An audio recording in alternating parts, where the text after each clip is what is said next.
Africa is going through a ginormous transformation, and it's particularly in West Africa that digital transformation is being felt the most. One of the companies driving that transformation is MainOne, and one of the main people behind the company is Funke Opeke, the CEO of the company. Funke, thanks a lot for talking to me. Sure, thank you. Let's talk about Africa to start with. What's happening in Africa, and then particularly in West Africa, that's driving all this demand for digital infrastructure? Well, what's happening in Africa is you have probably the largest unserved population globally in terms of digital transformation or internet access. So you have a large population that's yet to come online. You have a large youthful population. You've had an explosion of mobile access over the past 10 to 15 years. And there's just really tremendous opportunity to introduce digital services, to get people connected online, to data communications, and to transform the continent as a whole. In addition, many countries on the continent are going through much stronger economic growth than historically. So buying power in the middle class is increasing, and people are able to afford these services. Okay. And I guess governments are also opening a little bit more into technology. Yes, definitely a lot of liberalization in terms of the telecommunications environment, which has fed the mobile revolution and continues to progress. So there's lots of opportunity. And how fast do you see this adoption of digital moving, both on the consumer side and the enterprise side? Adoption of digital is growing. We're seeing overall growth rates. Some markets are faster, of greater than 20% a year when you look at net contribution. When you look at volumes, you're actually seeing in consumer segments almost as high as 100% increases in data volumes year over year. Okay, and then let's look into MainOne. Okay. You've been going on for about a decade now. You got more than 7,000 fiber kilometers connecting Nigeria to Portugal, almost 1,000 kilometers a year. You're investing about $300 million in new infrastructure at the moment, and you just got a license in Côte d'Ivoire to expand there as well. What's happening with MainOne? Do you want to do a quick update? Well, we continue to try to drive the transformation opportunity that we see on the continent, and particularly focused on infrastructure. So for us, there are three flanks. Continuing to build out our submarine cable to reach new markets, and Côte d'Ivoire and Senegal are a major part of that.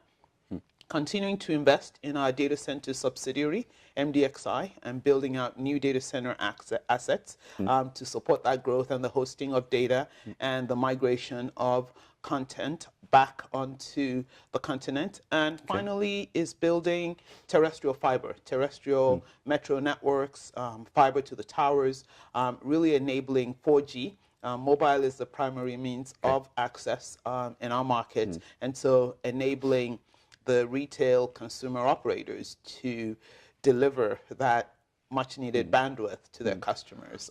Those are the three areas of focus and investment for us. I do find your business model quite interesting, the way you build the telecom side and data center side.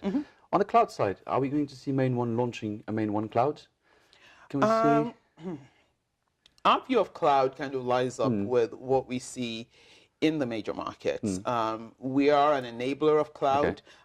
We see the OEMs and the global companies providing more of those services. We're starting to feel their presence in our market, and we will partner with them to enable cloud services in our market. Okay, and then edge computing, massive topic in the industry at the moment.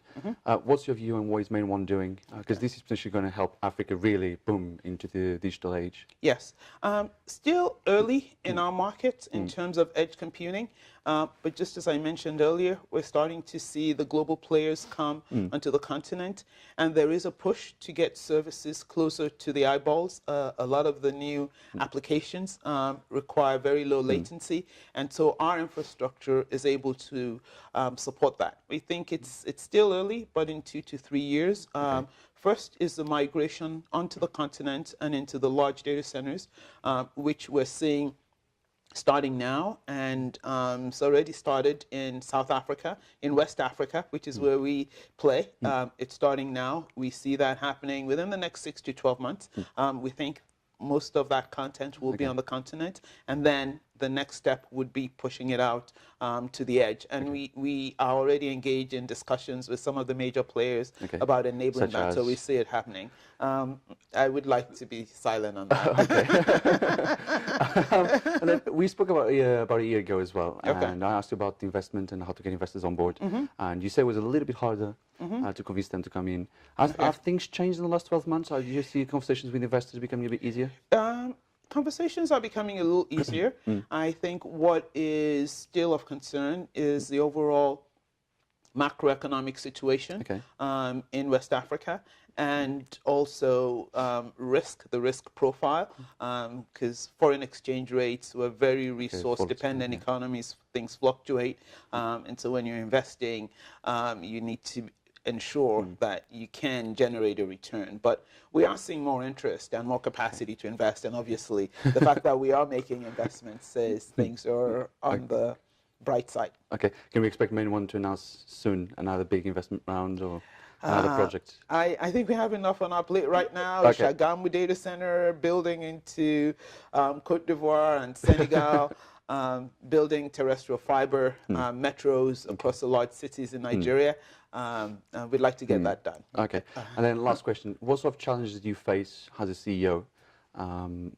What's the biggest challenge for you, or a couple of challenges? You know, logistics, skills, execution. Our markets are difficult. Power. There's a lot you cannot take for granted.